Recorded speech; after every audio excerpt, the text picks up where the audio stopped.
We've heard a lot about herd immunity over the past few months when it comes to the coronavirus. Joining us now to weigh in on how it's achieved is Dr. Reena Mehta. Good morning, Dr. Mehta. Good morning. Thank you so much for having me. Thank you for your time. All right, so we've talked about herd immunity. Now we've got the vaccines rolling out. How long could it potentially be before we realistically see herd immunity when it comes to COVID-19?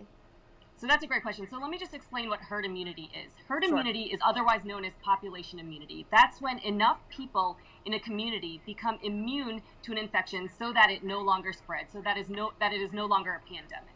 And so epidemiologists have been looking into this with COVID-19 from the beginning, trying to figure out what percentage need to become immune to it. And what they found is that about 75% of the population needs to have protective antibodies, needs to be immune to this virus to stop its spread. And we've achieved herd immunity in the past with other viruses.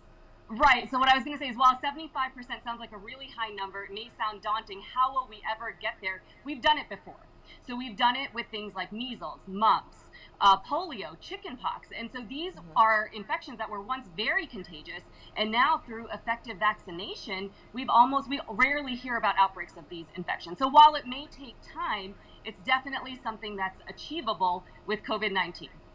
You know, some of the polls out there say that a fairly significant portion of the population are saying, I don't want to take the vaccine. I'm concerned about taking the vaccine. But if people don't take the vaccine, we won't achieve herd immunity. Is that correct? So that's exactly right. And so really there's only two ways to achieve herd immunity. Number one is enough people get the infection, which can be deadly, or number two, through vaccines. So vaccines allow your immune system to produce antibodies in a way that do not make you sick. Vaccines do not make you sick, but it still achieve that immunity so that eventually with time we can stop the spread of this virus.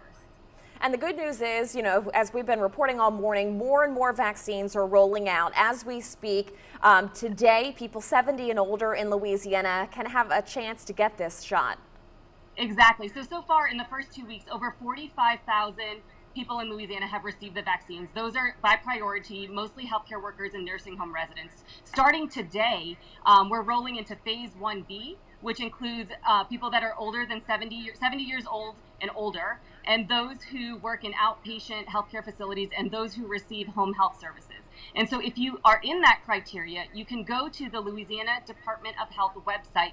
There is about 100 participating pharmacies that are offering the Moderna vaccine in limited quantities. So what you need to do is to go to the Louisiana Department of Health website, find a participating pharmacy that is near you, call them and schedule an appointment to receive the vaccine this week. And it might take a little while for you to get in. I mean, if a lot of people are calling at once to make appointments, Sure. It may take a couple weeks, but you at least want to get in there and make an appointment so you are on the books to get a shot.